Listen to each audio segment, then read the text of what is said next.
quero essa noite me propor a falar de algumas coisas que não tem nenhum nível de cunho pessoal. Eu não estou aqui para ofender nenhum de vocês, nem mesmo a mim. Mas a minha intenção aqui essa noite é trazer revelação, temor e transformação da parte do Senhor Jesus. Mês de maio, praticamente em todas as igrejas do mundo inteiro, é o mês da família.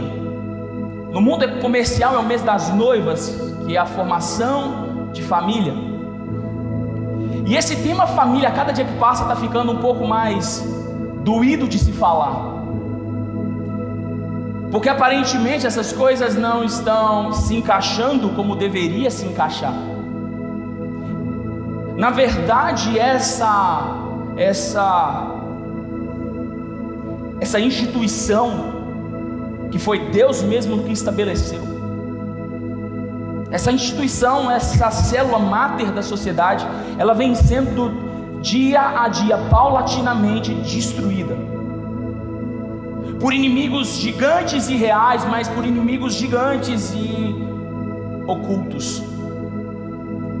Eu não sei quem perdeu o seu tempo ontem à noite de ver na Globo o show que aconteceu, o festival de orgia, pornografia e ocultismo, aonde uma nação que está padecendo por uma entidade da federação, que é o Rio Grande do Sul.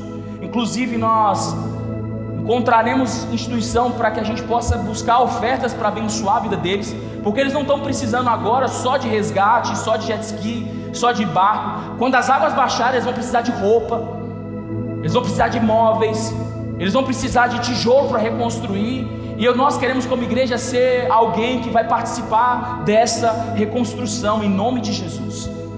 Mas enquanto uma nação padece, uma multidão incalculável está vendo ocultismo, pornografia. E para quem tem um mínimo de conhecimento a respeito de ocultismo, sabe que o que aconteceu ali ontem foi rituais de magia negra. É claro que a igreja ainda não está pronta para essa conversa. A gente ainda está achando que está vivendo no mundo da carochinha. Mas eu quero deixar claro que a intenção, o ataque, o bombardeio tinha um único alvo, que eram as nossas famílias. A desconstrução de pai, de mãe, de marido, de esposa, de filhos. A cada dia vem sendo desconstruído. O certo deixou de ser certo, o errado deixou de ser errado, o pai deixou de ser pai, a mãe deixou de ser mãe, a correção deixou de ser correção, o amor deixou de ser amor. O amor hoje é um amor líquido. Psiquiatras estão dizendo que o amor da relação entre mãe e filho, que era um amor incondicional, desculpa se você é pai, eu sou pai, mas já é provado de forma psicológica, testado, que o amor de um pai, ele é sim condicional. Mas o amor da mãe é incondicional. E os psiquiatras estão provando que de 10 anos para cá, esse amor que era incondicional, esse vínculo de afeto mais profundo que um ser humano pode ter, que é a relação mãe e filho, essa relação está ficando condicionada. E a relação condicionada promove homens e mulheres dilacerados nas suas emoções, porque existem vínculos que não podem ser destruídos, existem laços que precisam ser preservados. Mas quando a doutrina diabólica entra, ela começa a desamarrar nós, que foi Deus que nos colocou para amarrar, e amarrar nós, que Deus mandou a gente soltar. E a gente vai vivendo uma vida aonde, achando que ir para a igreja, levando os nossos filhos para a igreja, vindo todos os domingos, vai trazer uma transformação. Eu quero dizer para você que não vai. Eu conversei com um jovem essa semana, quarta-feira eu conversei com esse jovem, já tinha dito que falaria sobre família. esses domingos, até para não ser algo pessoal. Mas eu conversei com um jovem nessa última quinta-feira, esse jovem. E esse jovem me fez uma afirmação. Vou fazer um parênteses. O pai é crente, a mãe é crente, ele é crente, a irmã é crente, nasceu dentro da igreja. Ele disse para mim: pastor, eu estou afundado na pornografia. E tem 4 anos que eu não consigo orar. 4 anos que eu não abro a minha boca para dizer: Deus, perdoa os meus pecados. O pai é crente, a mãe é crente. Pai e mãe que já serviram a igreja, mas não tem ideia do que está acontecendo com o filho. 4 anos sem orar, sem conseguir dobrar os seus joelhos e dizer: pai, perdoa os meus pecados. E a pergunta que eu fiz, a pergunta óbvia que eu fiz é: por quê? E a resposta foi a resposta mais dolorosa que alguém pode dar: eu não me sentia merecedor do amor de Deus na minha vida. Eu achava que Deus já tinha passado de mim, e por causa do meu pecado Deus já não tinha mais graça comigo. Então, se Deus já não tinha mais graça comigo, para que eu ia gastar meu tempo? Porque eu estou afundado no pecado.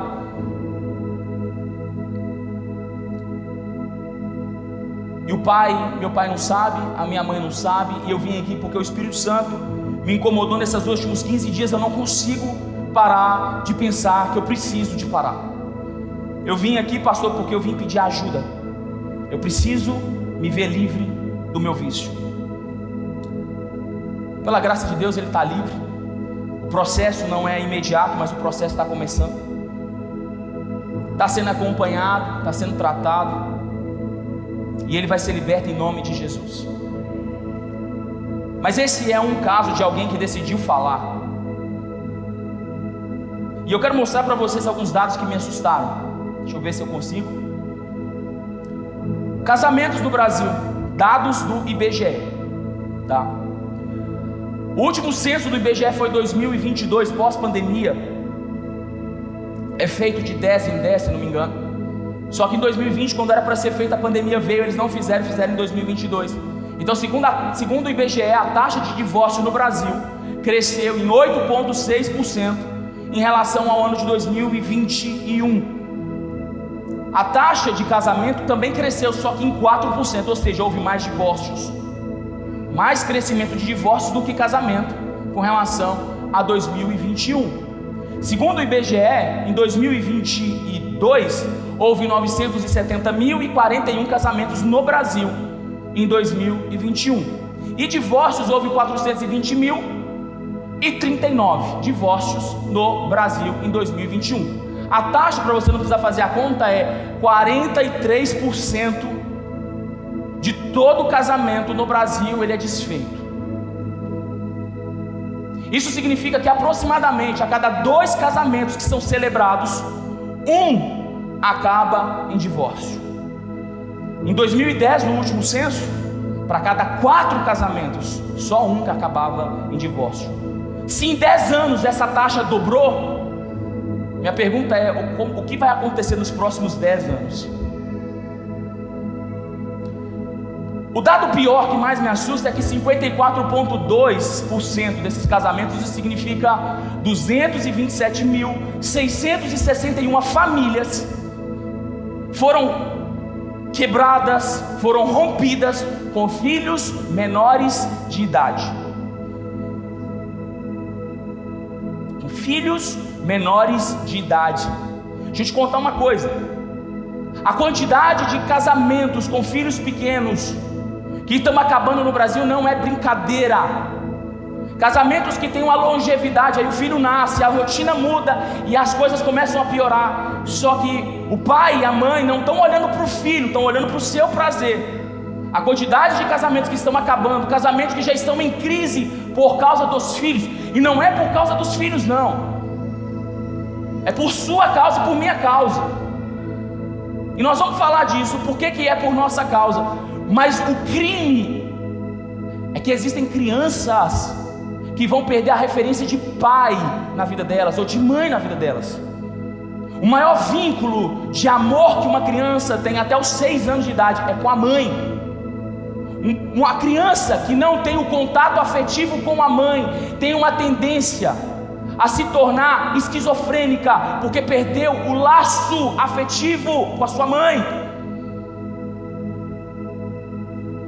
Uma criança sem pai é uma criança sem autoestima, sem segurança, um adulto fraco, porque quem afirma a identidade de um filho é o pai, não é a mãe. Quem diz para o filho quem ele vai ser e quem ele é o pai. É ele que diz: você vai ser meu campeão, não é a mãe. A mãe acolhe. O amor da mãe é um amor acolhedor, é um amor: vem cá meu bebê, ele caiu, vem cá meu bebê. O amor do pai é: caiu, levanta que você é forte, vamos lá. Porque o amor do pai é um amor disciplinar, o amor da mãe é um amor acolhedor. Quando uma criança perde isso, o caráter dela vai ser deformado. Segundo o dado do IBGE, porque às vezes você pode pensar que lá no mundo é assim, mas segundo o IBGE, a taxa de divórcio dos evangélicos é a mesma de 50% e 43%. Isso significa que uma nação que 45% hoje é evangélica, e a projeção que no próximo censo nós sejamos uma nação prioritariamente evangélica, esse evangelismo inteiro não alcançou a nossa casa, não trouxe transformação nos pilares mais essenciais, que é a nossa família. As principais causas do divórcio: pastor, com esse mundo perdido, né? Pode ser que a principal causa do divórcio é traição, ledo, engano. Segundo o próprio IBGE, a principal causa de divórcio no Brasil hoje é desajustes sexuais. E a segunda, crises financeiras. Esse não é o retrato do pastor Márcio falando. Esse não é o retrato da Conexão falando. Esse não é o retrato da igreja falando. Esse é o retrato cru da nação, quiçá do mundo, mas dessa nação esse é o retrato. A fotografia é essa daqui. E ainda que a gente se engane e a gente pense que está tudo bem, a tristeza é dizer que tem muito lixo escondido debaixo do tapete, e que precisa vir à tona para que haja cura, para que haja libertação, para que a gente saia desse conto de fada, desse Alice do País das Maravilhas, e comece a ter ações práticas para transformar a nossa casa. Porque não espere mudar o mundo se você não mudar a sua casa. Não espere mudar o mundo se você não muda seu casamento. Não espere mudar a realidade das pessoas que estão ao seu redor se você não consegue tocar nos seus filhos. Você pode dizer para mim: pastor, eu sou jovem, eu não tenho filho, para que eu estou ouvindo isso? Se você não aprender agora, você vai padecer lá na frente. Se você não ouvir agora e não aprender agora, lá na frente você vai sofrer. Queria ter tido um pastor que pegasse um retrato da sociedade, esfregasse na minha cara e falasse: ou você aprende e seja diferente, ou então você vai cair na mesma ladainha. Então essa noite eu quero falar exatamente desses dois assuntos: desajustes sexuais e crises financeiras. Podemos ir? Amém? Queria que você fechasse seus olhos. Na verdade eu queria que você ficasse de pé para a gente orar.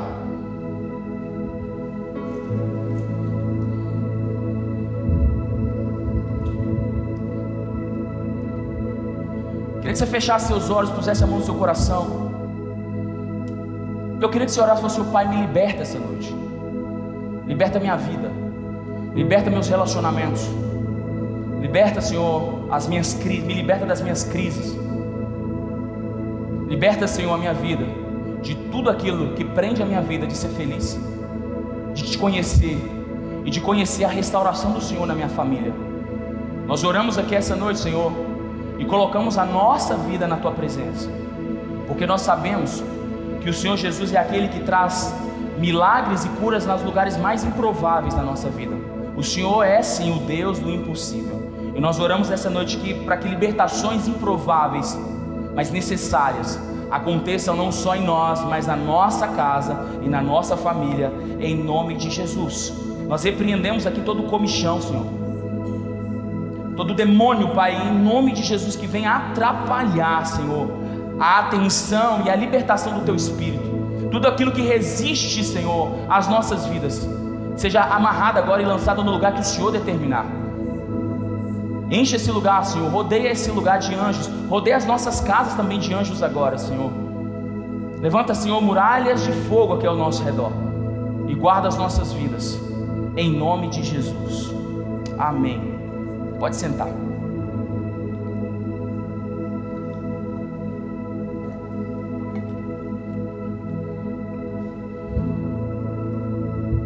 Você pode perguntar para mim, mas se eu vou falar de Jesus, se for claro que eu vou falar de Jesus, porque não existe caos que Jesus não possa entrar, não é verdade? Mas Jesus só vai entrar no caos que eu permitir que Ele entre. A Bíblia diz que eis que estou à porta e bato. Se abrir a porta, eu entrarei, cearei com você. Então hoje eu quero mostrar para você, em nome de Jesus, que existe uma porta a ser aberta e um monte de outras portas que precisam ser fechadas, em nome de Jesus. Vamos lá? A cada minuto 2,5 bilhões visitam os principais sites pornográficos do mundo, formando uma parcela substancial do tráfego na internet. Um relatório da BBFC, que é o Conselho Britânico de Classificação de Filmes, é aquele conselho que fala assim, 16 anos, 14 anos, nos filmes que a gente vê no Netflix, na televisão, acho até que eles precisam rever as suas categorias, mas um relatório dessa galera revela um forte contraste.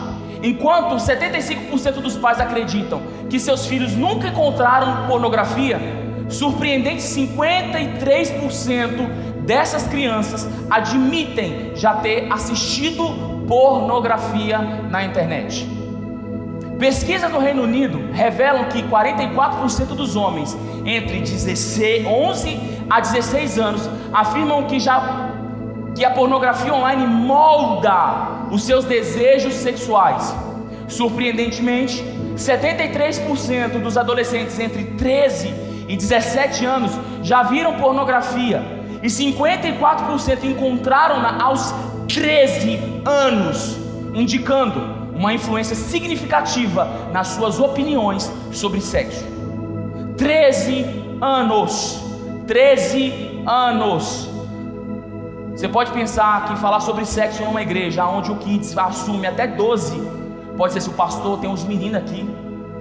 Tem um caso que pergunta que o pai foi procurar um filho e falou assim: meu filho, você tem 12 anos, eu preciso te falar sobre sexo. Ele falou: tudo bem, pai, o que você quer saber? Os meninos hoje estão pior do que a gente pensa. Embora 45% dos adolescentes acreditem que a pornografia online forneça informações úteis sobre o sexo, as consequências potenciais são aparentes. Quase metade dos indivíduos inquiridos admite que as suas preferências evoluíram para abraçar conteúdos mais extremos, desafiando seus próprios limites. Vou dizer o que é conteúdo extremo agora. A idade que um adolescente encontra a pornografia online pela primeira vez é alarmante. Um número notável de 15% relata ter visto conteúdo explícito com 10 anos de idade. 10 anos de idade. Na hora que o culto acabar, com 10 anos a galera tá lá em cima, né? Alguém me ajuda? Tá lá em cima ainda, não tá? Tá lá em cima. Vê os meninos descendo da escada. Vê o tamanho dos meninos que estão descendo na escada. 10 anos já tem contato com a pornografia. Estatísticas chocantes sobre o vício destacam que quando um dos cônjuges se envolve em pornografia, 68% dos casais testemunham um declínio na sua vida sexual. Basicamente, os estudos mostram que a exposição à pornografia representa um risco de dependência sexual, promovendo visões distorcidas que podem afetar negativamente o bem-estar da relação e dos parceiros. As consequências vão além da intimidade. Um estudo mostra que 69,6% das esposas que descobrem os vícios de pornografia do seu marido apresentam estresse pós-traumático. Sabe o que é estresse pós-traumático? São aquelas pessoas que foram no Afeganistão, enfrentaram guerra e voltaram e não conseguem dormir por causa das cenas que enxergaram. O último caso de estresse pós-traumático que eu acompanhei e vi foram dos bombeiros que foram para Brumadinho.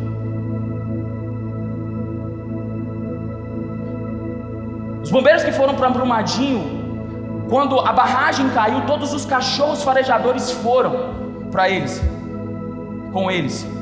Os cachorros morreram de contaminação de alumínio. Eles ficavam e fizeram estudos, porque enquanto eles tiravam cadáveres da lama, existia o risco de outras barragens estourarem, e todos os estudos feitos apontavam que não dava tempo deles fugirem em qualquer seja a hipótese, e eles estavam lá tirando os cadáveres. Muitas vezes, por exercício, tocava-se a sirene, e até hoje existem bombeiros da nossa cidade que sofrem de estresse pós-traumático quando ouve uma sirene, porque se lembra o risco de morte que eles enfrentaram. Esse é o cenário de estresse pós-traumático. Mas as pesquisas dizem que uma esposa, que o marido está em pornografia, também desenvolve estresse pós-traumático. Espantosos 88% dos vídeos pornográficos incluem agressão física. 49% apresentam agressões verbais. Embora não possamos apontar o dedo diretamente aos consumidores de conteúdo adulto por crimes de violentos, é difícil negar o potencial efeito da normalização. Assistir esse tipo de conteúdo pode fazer com que a agressão pareça mais aceitável para aqueles que estão regularmente expostos a isso. O Pornhub, que é o maior site de pornografia do mundo, ele disse que os vídeos de sexo natural já não tem mais interesse do público, porque o público se interessa por vídeos com conteúdo sexual violento, agressão física e agressão verbal. Pastor, mas está tudo bem, não tem nada acontecendo, não? Quem está assistindo esses vídeos? E você acha que o fato de assistir esses vídeos, tirando os neurônios espelhos que nós temos, tirando os desejos compulsivos que a própria pornografia faz, você acha que não existe uma investida do diabo para desconstruir um amor que é sacrificial para um amor que seja carnal e violento? Será que não? A representação de personagens menores de idade em conteúdo pornográfico, especialmente sobre o tema adolescente, não é apenas persistentemente popular, mas também está em ascensão. É desconcertante notar o apelo crescente do tema sexo com adolescentes.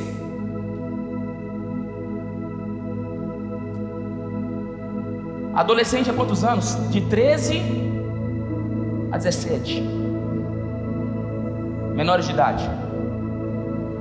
Um aumento maciço no material sexual infantil. Os números são surpreendentes. Em 2018 foram denunciadas 45 milhões de imagens de abuso sexual infantil.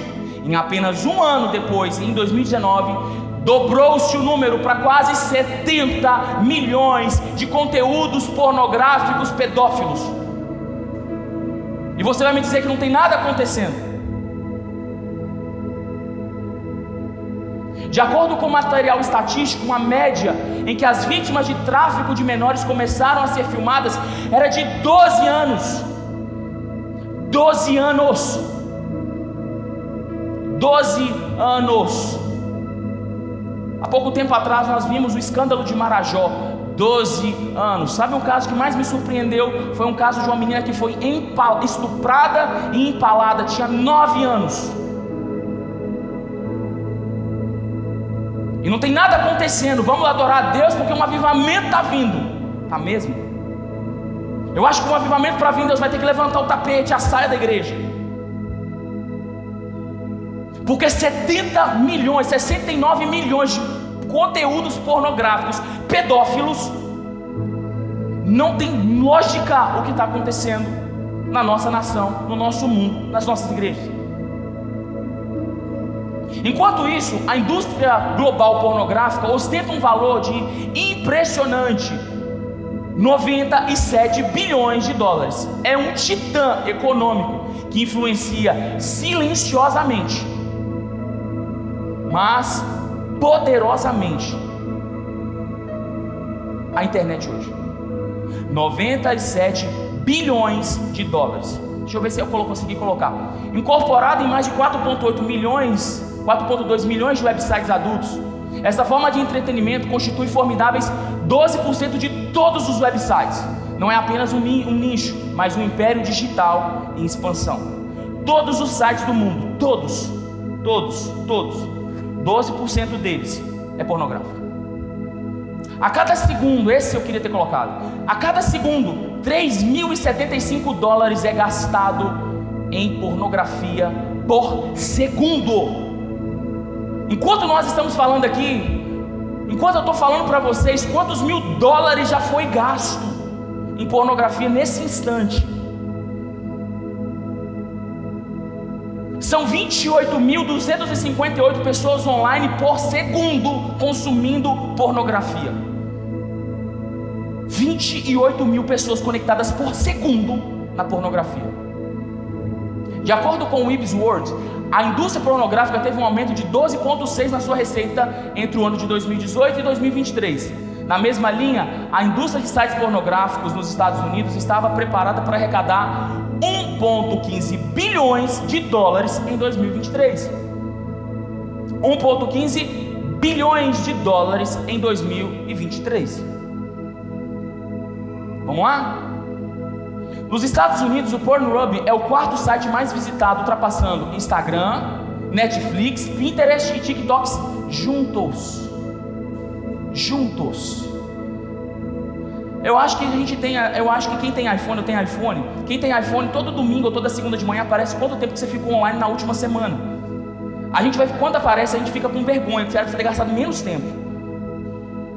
Só que você gasta tempo no Netflix, no Instagram. Você fica ali postando foto, às vezes você está trabalhando ali. Mas o Pornhub, mais do que todos juntos, é a pornografia. Vamos lá. A Biblioteca Nacional de Medicina denominou o uso extensivo da pornografia nos Estados Unidos como uma pornodemia. Pornodemia. Não tem como controlar o que está acontecendo. Estão comigo? Posso continuar? Ou a gente já pode orar? É isso que está acontecendo. Pastor, desajustes sexuais. Uau, desajuste sexual. O marido, o cara não está com mais vontade, uma mulher não está mais com vontade. É claro que não, olha isso aqui.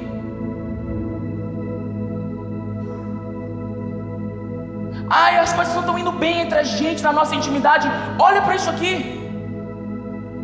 Isso aqui não é bíblico, não. Isso aqui é o retrato da sociedade. Não tem a ver com o que o Jesus pensa. Isso aqui é o fato, é isso. Daqui a pouco nós vamos falar o que Jesus pensa do negócio. Mas isso é o fato. As coisas não estão indo bem entre a gente. Tá, o seu celular, ele pode ser passado por uma inspeção rigorosa pela sua esposa. O seu pai e a sua mãe pode botar a mão no seu celular com a sua senha. Pode abrir qualquer aplicativo. O seu marido pode pegar seu celular, moça. Seu namorado pode pegar o seu celular. Deixa eu te contar uma coisa. De cada 3 homens viciados em pornografia, de cada 3, uma pessoa, de cada 4, 3 são homens e uma é mulher. A pornografia sexual feminina subiu 270% em um ano. Ah, pornografia é coisa de homem. Mentira do capeta para esconder o pecado de muita mulher.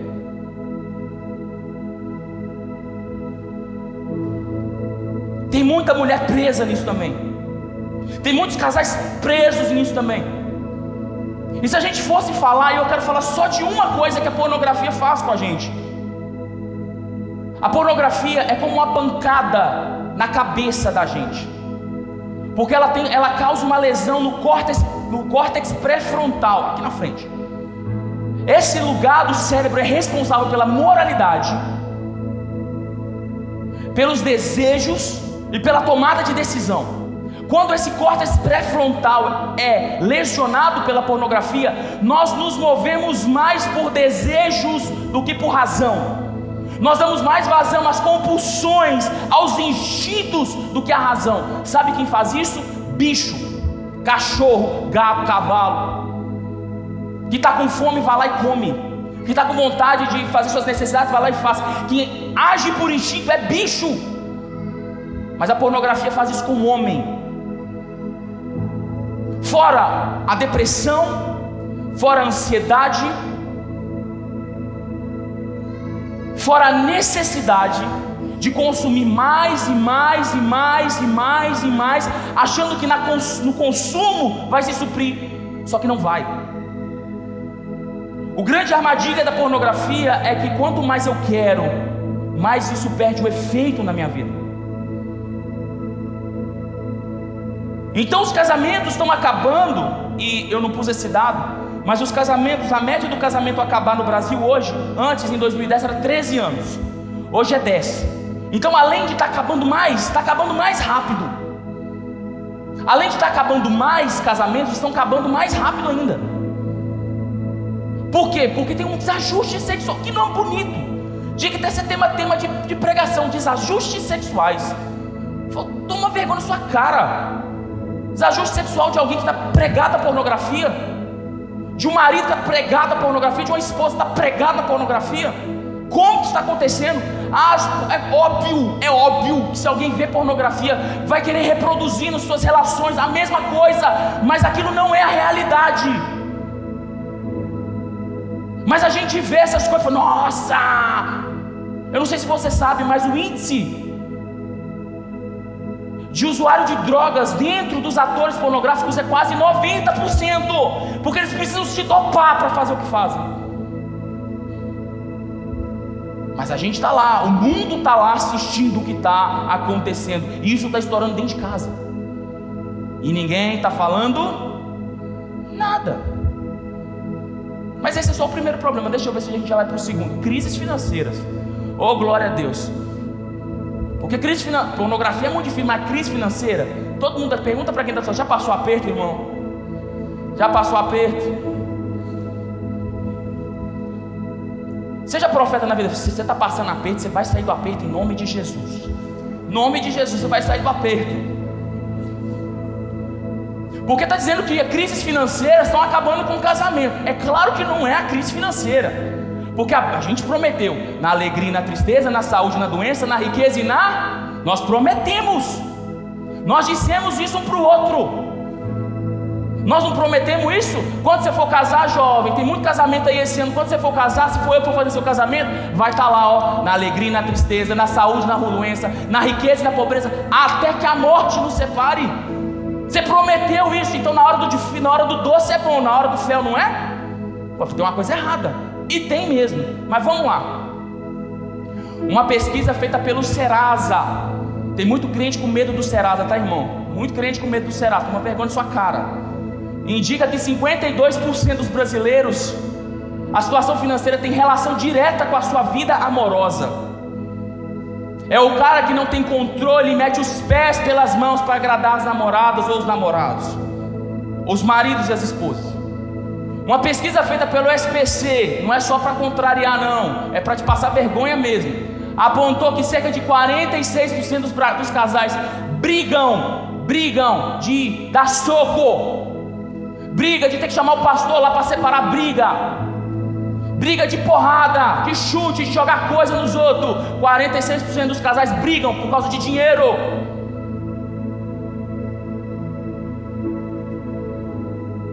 Por causa de dinheiro, a paz não reina dentro de casa.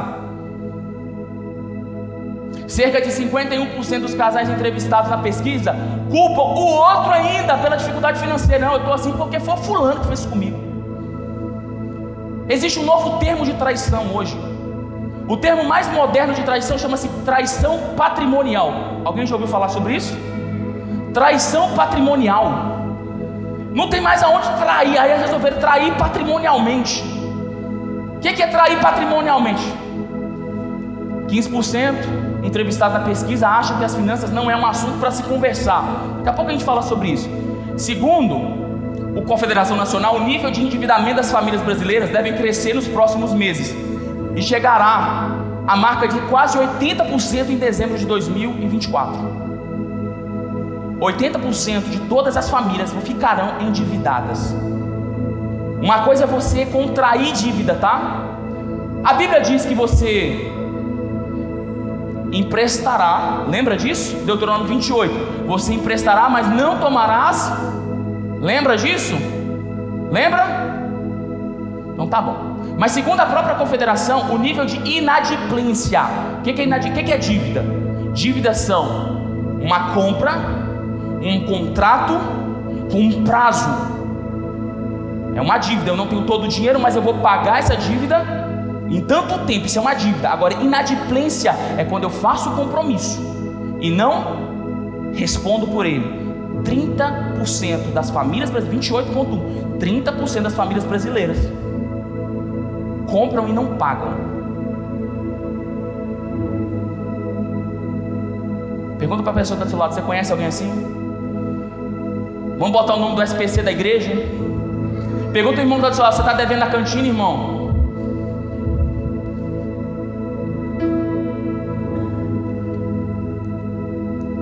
Acho que acabou.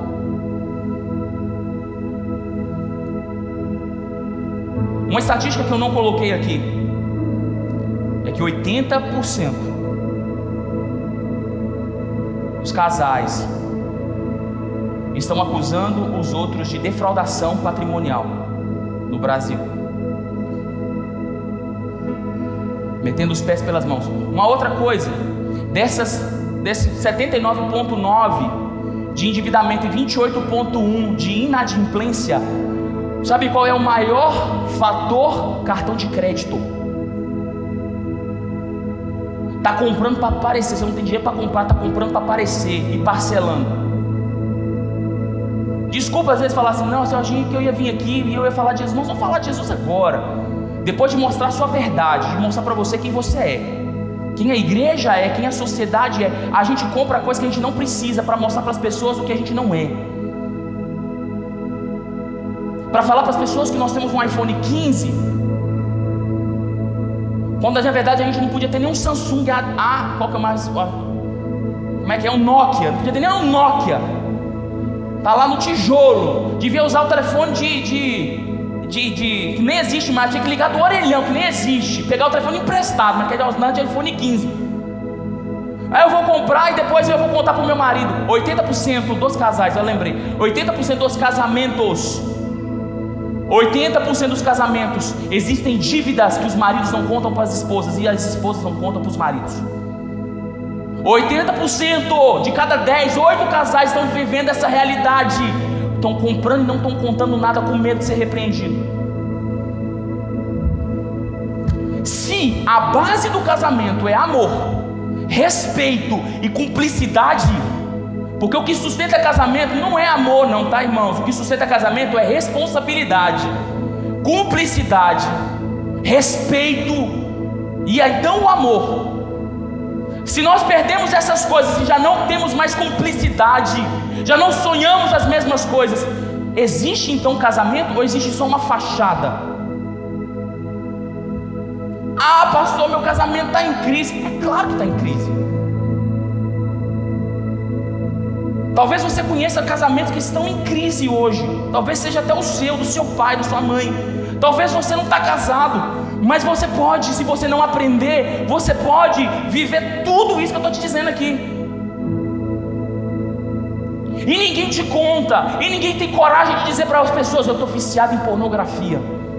Ninguém chega para um amigo do trabalho e fala assim: cara, eu estou devendo e não estou dando conta de pagar. Porque estão nos ensinando que se eu assumir as minhas fraquezas para aquele que é a minha metade, que é a minha mulher, ou para você que tem um marido que é só metade, quando Deus olha do céu, Ele enxerga uma coisa só. A Bíblia diz: sairá da casa do seu pai, se unirá à sua mulher e tornar-se-á uma só carne. O que Deus está dizendo? Quando eu olhar lá do céu, eu só vou ver uma coisa só. Eu não vou ver a Joyce, não vou ver o Márcio, eu vou ver o casamento deles. Agora eu assumo uma dívida que eu não tenho coragem de contar para minha esposa. Aonde que existe casamento? Eu estou vivendo, a Bíblia diz que a mulher santifica o homem. Eu estou vivendo uma vida secreta na pornografia, e eu não tenho coragem de dizer para ela: por favor, me ajude, eu não estou conseguindo. Para te falar bem a verdade, nem todas as esposas têm acesso aos celulares dos seus maridos, e vice-versa.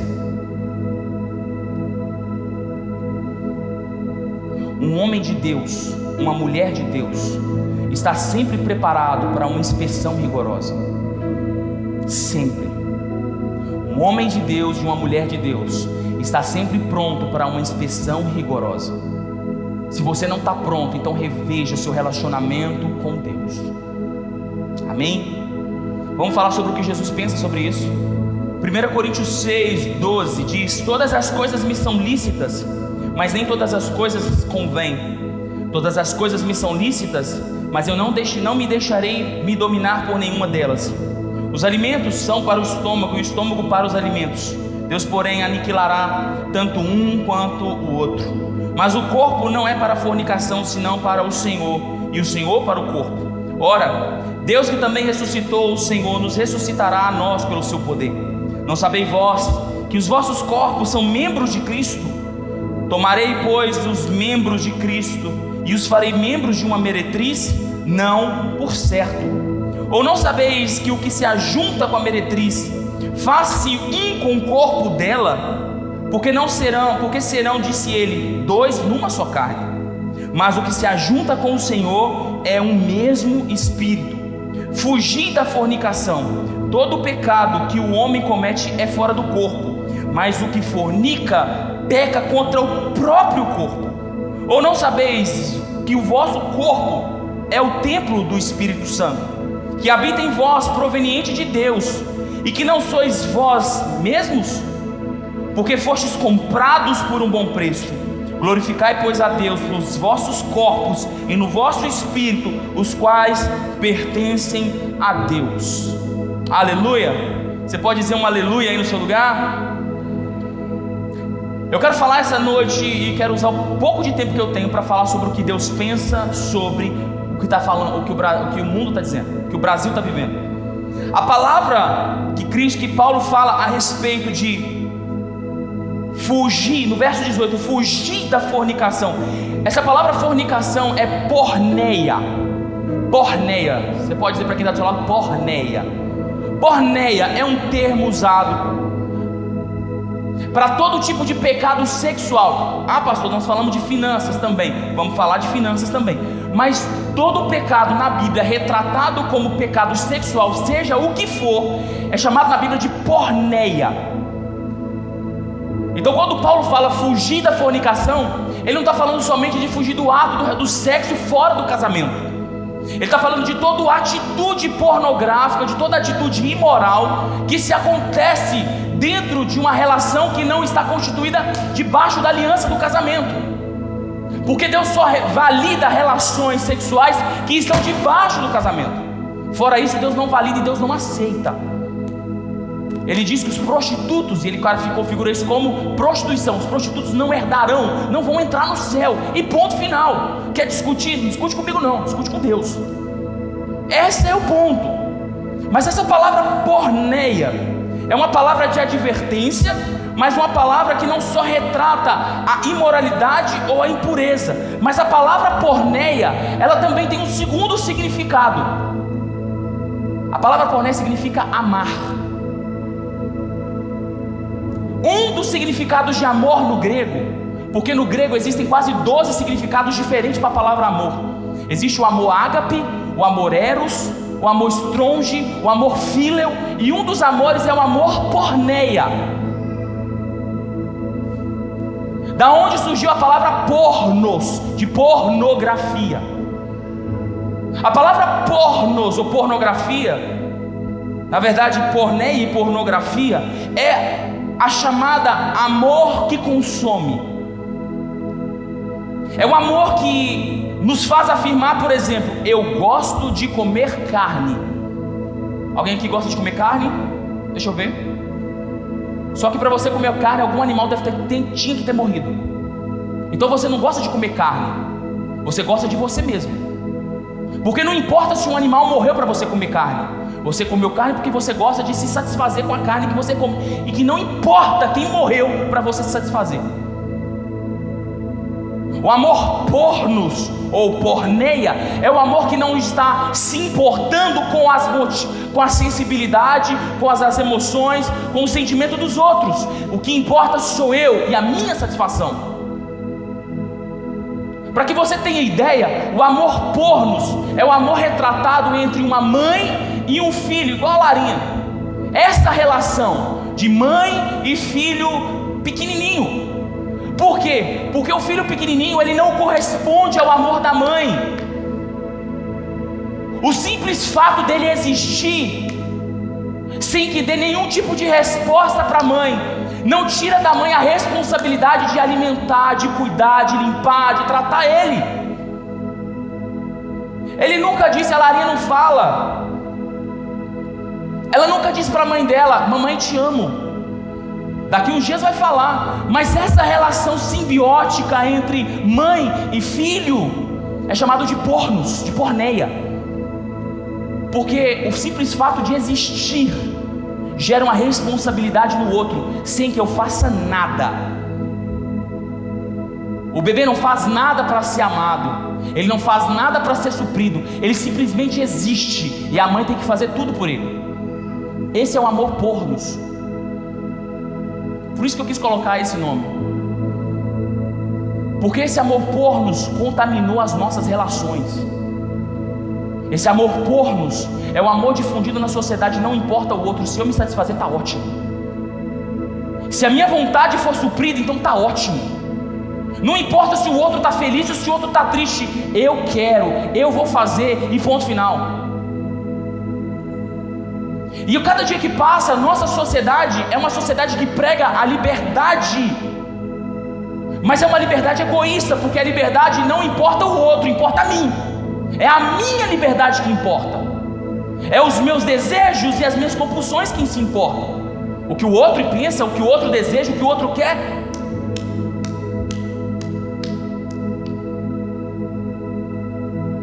Quantas mulheres não têm a atenção dos seus maridos? Quantos maridos não têm o carinho das suas esposas? Quantos filhos não têm a atenção dos seus pais? E quantos pais não têm a honra dos seus filhos? Porque alguém fez alguma coisa comigo, porque falaram comigo, porque falaram uma coisa que eu não gostei, então eu deixei de amar. Não, eu amo, mas eu não preciso te dar aquilo que você quer, eu dou aquilo que eu posso dar para você. É por isso que a pornografia está subindo a cada dia mais, porque a pornografia fala de um amor e de uma autossatisfação. Não importa seu cônjuge, não importa nada, importa a mim, eu me importo.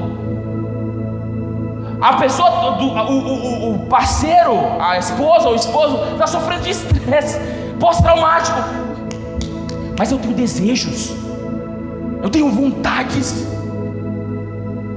e se ela não me suprir, eu largo ela. Se ele não me suprir, eu largo ele. A mulher tem sonhos de crescer na vida, e o cara às vezes está ali ralando, lutando para crescer, mas ainda não conseguiu romper. Mas importa que eu quero uma casa nova, importa que eu quero um carro novo, e você não consegue me dar, então vou arrumar outro que me dá. Porque é isso que está acontecendo, não é no mundo não, é aqui também, nas nossas igrejas. Então nós falamos de um amor e de uma pornografia, é igual aquele crente pá, né? Ele pega a pá, essa palavra aqui é para ele, essa aqui é para ele, essa aqui é para ele, nunca para mim. Só que o amor porno está sendo difundido cada dia mais. A gente está sendo alvejado por um amor egoísta todos os dias. E a palavra de Deus tem uma versão sobre esse amor, porque o amor de Jesus por nós não é um amor ágape, não é um amor pornos, mas é um amor ágape. 2 Coríntios capítulo 3, não precisa abrir, mas é um texto clássico que diz: saibais disso, nos últimos dias sobrevirão tempos terríveis. Homens serão egoístas, avarentos, presunçosos, arrogantes, blasfemos, desobedientes aos pais, ingratos, ímpios, sem amor pela família, irreconciliáveis, caluniadores, sem domínio próprio, cruéis, inimigo do bem, traidores, precipitados, soberbos, amantes dos prazeres mais do que amigos de Deus. De quem ele está falando? De um cara que só pensa em si, de um cara que o que importa é ele e não importa o outro. E nós pregamos esse evangelho: não, Deus vai fazer na sua vida, Deus vai te dar um milagre, Deus vai fazer isso, e quem passar na prova e não te ajudou, quando vê você na bênção, vai se arrepender,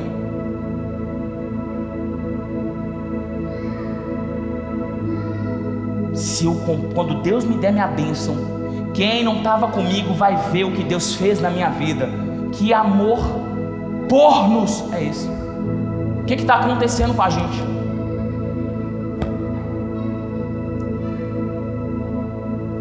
O que Jesus pensa sobre disfunção sexual, desgaste sexual e crise financeira?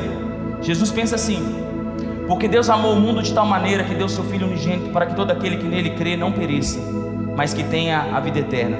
Pois Deus enviou o seu Filho ao mundo, não para condenar o mundo, mas para que este fosse salvo por meio dele. Como Deus amou o mundo, não foi olhando as suas necessidades, mas olhando as nossas necessidades. 1 João capítulo 3, versículo 16: nisso conhecemos o que é o amor.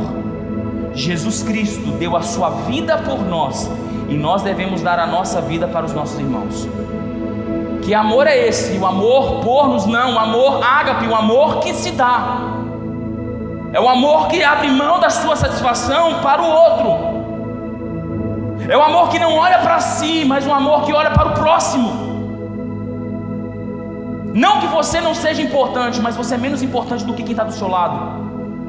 Porque quando você satisfazer quem está do seu lado, vai ser vontade dele suprir você. Toda semente que você plantar em amor na vida do outro, se ele mesmo não te recompensar, o Deus que está no céu te recompensará. Só que quando nós não mudarmos a nossa ótica, o nosso prisma, aonde o meu amor, o amor que eu sirvo o outro, tem que ser mais importante do que o amor que me servem, nós vamos estar debaixo de desgastes, não só sexuais e financeiros, mas em todas as áreas.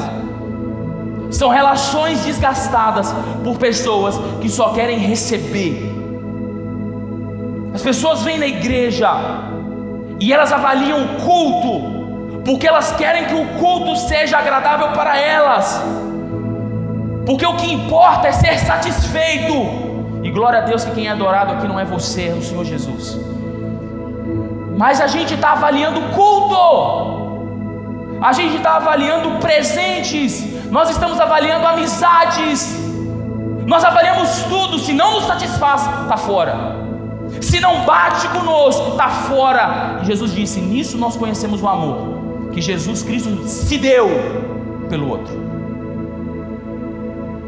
Minha pergunta para você é: qual o tipo de amor que você gostaria de receber de Jesus? Um amor que não olha as suas necessidades, ou um amor que se entrega pelas suas necessidades?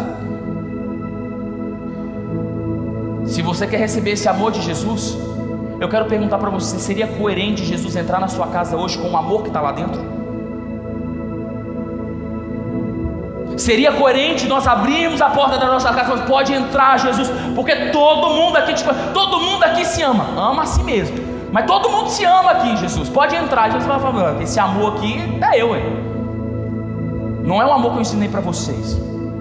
É o texto que dá mais confusão em retiro de casal. Esse texto aqui é bom porque dá confusão. O pau quebra quando, né? Aí dá confusão, aí a gente gosta assim. Que bom que vai dar confusão e não vai dar tempo do apelo. Aí você vai para sua casa e faz o que tem que fazer, debaixo da unção do Espírito, é claro, né?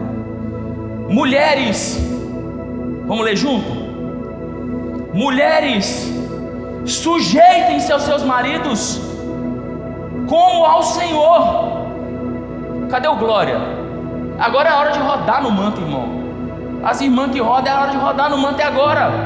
Sujeitem-se aos seus maridos como ao Senhor, pois o marido é a cabeça da mulher, como também Cristo é a cabeça da igreja, que é o seu corpo, do qual Ele é o Salvador. Assim como a igreja está sujeita a Cristo, também as mulheres estão em tudo sujeitas aos seus maridos.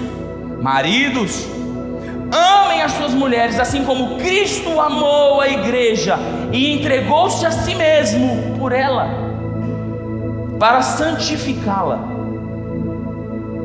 tendo-a purificado pelo lavar da água mediante a palavra, e apresentá-la a si mesmo como igreja gloriosa, sem mancha, sem ruga ou coisa semelhante, mas santa e inculpável. Para a gente poder fechar, mulheres, Tem muito pastor que diz para você assim: não, você precisa se sujeitar, é se submeter, e submeter está debaixo de uma visão. É verdade, mas sabe o que os pregadores não te dizem? Que se submeter ou se sujeitar é a mesma coisa. Você vai ter que renunciar à sua vontade. Você vai ter que chegar um momento que você vai falar assim: ou eu vou seguir a minha cabeça, ou eu vou seguir a cabeça do meu marido, e eu vou ter que abrir mão das minhas vontades em prol da vontade do meu marido. Se alguém te disse o contrário, é mentira, porque o que Paulo está dizendo é isso. O problema é que a gente coloca um peso sobre isso, porque o marido não vale nada. O marido não ora, o marido não lê a Bíblia, o marido é travado na pornografia, faz negócio escuso, todo enfumaçado, nome sujo, e quer vir mandar em você? Está errado. Aí você pensa: se eu não tenho segurança com meu marido, como que eu vou me submeter a ele? E desculpa falar para muito pregador, é verdade. Como que a gente vai se submeter a alguém que a gente não confia? Porque submeter, fala-se de renúncia, renunciar, abaixar a crista e dizer: olha, eu entendo que o Senhor chamou você, colocou você como cabeça da nossa casa, e você tem a responsabilidade de cuidar da gente. Não é fácil não, irmão, não deve ser fácil não. Mas ele diz assim: marido, você, campeão, você vai amar ela e vai morrer por ela se for necessário. Sabe o que é morrer? Não é só fisicamente não, porque todo homem tem essa ideia, essa teoria de super-herói, que se lá aparecer um ladrão na minha casa, não tem um canivete, mas eu vou lá, né? Não, porque eu sou o homem da casa. Em nome de Jesus. Ainda tem esse tipo de homem na igreja, né? Em nome de Jesus. Tem uns homens que trancam a porta e ficam com medo, igual a mulher. Foi aparecer um barulho diferente na minha casa, o cara sai lá, vou lá resolver o problema. Só que não é só isso não. Se sacrificar é sacrificar a sua vontade. Amar a Deus. Você acha que Jesus queria estar na cruz? Será que a carne de Jesus, o corpo físico de Jesus queria sofrer o que sofreu? Queria padecer como padeceu? Jesus queria, tinha vontade? Eu não me lembro, eu acho que ele orou assim: Pai, se for possível, passa de mim esse cálice, mas que seja feita. Jesus queria ir para a cruz? Ele foi para a cruz porque ele teve que se sacrificar, abrir mão da sua vontade, para que um propósito maior fosse cumprido. Qual foi a última vez, maridão, que você abriu mão da sua vontade para fazer sua esposa ser feliz?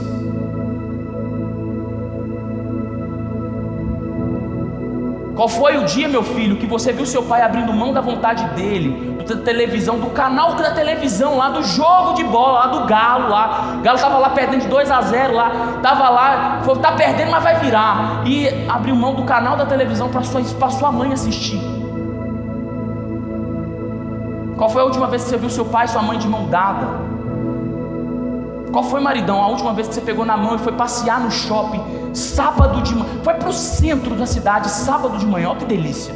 Não tem lugar para estacionar, as lojas entupidas de ninguém que compra nada, e você experimentando 25 sandálias sem levar nenhuma. Olha que programa maravilhoso, não é verdade? Mas você estava lá feliz, abriu mão da sua vontade, se sacrificou por alguém que você ama. Deus me livre, eu vou não. Claro que você não vai, porque o que importa é você. O problema do IBGE é porque ele fala a verdade.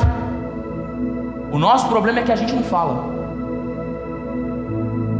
A gente não diz para nós mesmos que eu prefiro amar a mim mesmo do que amar quem está do meu lado. Mas nós queremos que Deus faça algo. Ele vai fazer, esfregar a verdade na sua cara. E a partir disso ele vai mudar seu casamento, vai mudar sua família. Você crê nisso?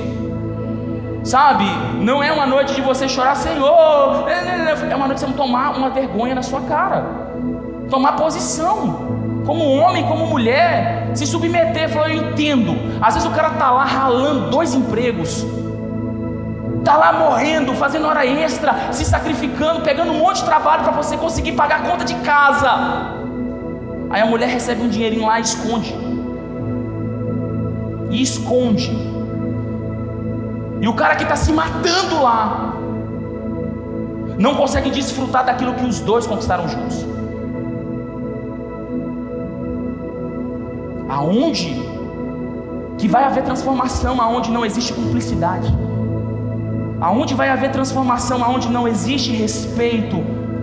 Aonde não existe um amor sacrificial? Eu quero te convidar para a gente orar, não tem mais tempo. Tinha dava mais para falar mais 2 horas. A gente fala na semana que vem. Fala para quem está do seu lado, não perde semana que vem. Não perde. Fique em pé. Eu queria te convidar para a gente orar.